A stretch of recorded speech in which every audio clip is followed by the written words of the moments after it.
Global Affairs analyst Sam Phatey joins me on the news from Washington, D.C. to discuss this. Good to have you join us, Sam Phatey. My pleasure. After 12 years, Benjamin Netayahu now finds himself in the opposition. I just want to get your reaction to this because it seems like the end of an era. Well, absolutely. It is the end of an era. And Netanyahu would, I think, be facing more about his legal issues, corruption charges and other legal issues instead of playing the politics. It's going to be very hard for him at this point in time to be involved in that. However, I think he does have a lot of support and he's going to try to leverage that as much as possible. But with the current trend in Israel, it looks like, of course, Mr. Bennett is also going to, he has the upper hand this time and right now. But the question is, would he be able to keep the centrist to back his government and to keep supporting him in order for him to remain as prime minister or for him to successfully govern the government? Naftali Bennett was the former chief of staff to Benjamin Netanyahu. He's not his right as well, but he's far right. And that's why a lot of people wonder how this government can have a level of stability when you look at the fact that it is 8 different parties that have come together to become a government and with various and diverse ideological differences. You know, even in nations where ideology does not play into how they form coalitions, we know, one thing we know in politics and in governance is that coalitions do not last. I mean, we have seen this with Angela Merkel's coalition in Germany. We have seen it in Lesotho. We have seen it in places like the Gambia. Coalitions don't last. Even where people that agree and they are friends or even belong to the same political party, when they come together in the form of a coalition, it becomes a problem. So that is why initially I said, how long would the centrists back him? You know, even though they're talking about a rotational government, yes, that's a plan. We have seen where leaders have said that when they come into a coalition, they will have a sort of a transitional period and step aside. It doesn't happen. It's easier said than done. I mean, that is not, rotational government is not inscribed in the Constitution of Israel. It's more like a gentleman agreement. What is there to say that they would stick to that agreement? And for somebody that is far right to tend to turn around and honor a promise that they have with somebody that's centrist who would also reverse their policies seems to be a little bit of a dream.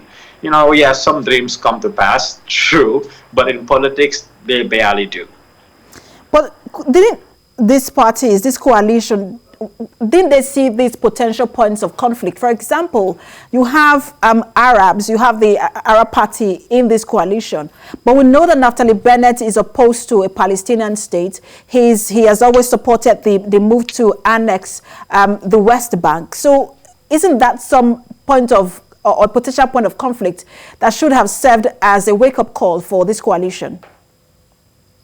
You know, I think here's one thing. They want to get rid of the common enemy without thinking about some of the consequences of it.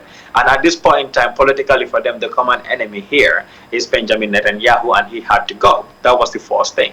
And that's the only thing that mattered here. And to be honest with you, Bennett becoming prime minister doesn't change any of the realities that is going to go on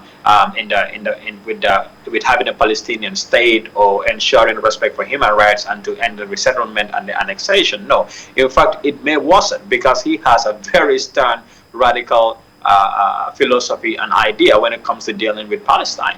So it may become more serious, and in fact, it would already make shaky some of the diplomatic relations they have established with countries like Bahrain and the potential diplomatic relations with Saudi Arabia. With somebody like Bennett, I don't see how these countries will tend to come around more to push ahead, because his support base is very radical. It's more like the Trump support base in the United States. So if you want to maintain that, you have to do their bidding in order for them to continue to support you. So that is why I question the turnaround that is going to happen in order to have a rotational government. Again, it is a coalition, and coalitions are gentlemen's agreement. They are not. There's nothing that makes it legally binding or constitutionally binding upon him to have a rotational government. If he does what the people generally want to hear and see during his period, I mean, he might as well continue, and it's going to be another coalition or another fight in order to pull him out. Now, how Washington reacts the White House especially reacts and start dealing with him, especially when it comes to the issue with Palestine and the recent conflict that happened matters a lot. We are yet to see what is going to happen. The Biden administration, unlike the Obama administration, have not been very strong-worded and straightforward with how they have to deal with the Palestinian-Israeli conflict. But we saw that swift response from President Biden yesterday. He responded quickly or swiftly to the news that Naftali Bennett is now the prime minister. We also saw the response of the congratulations from Antony Blinken. We saw the response from the U.S. Defense Secretary.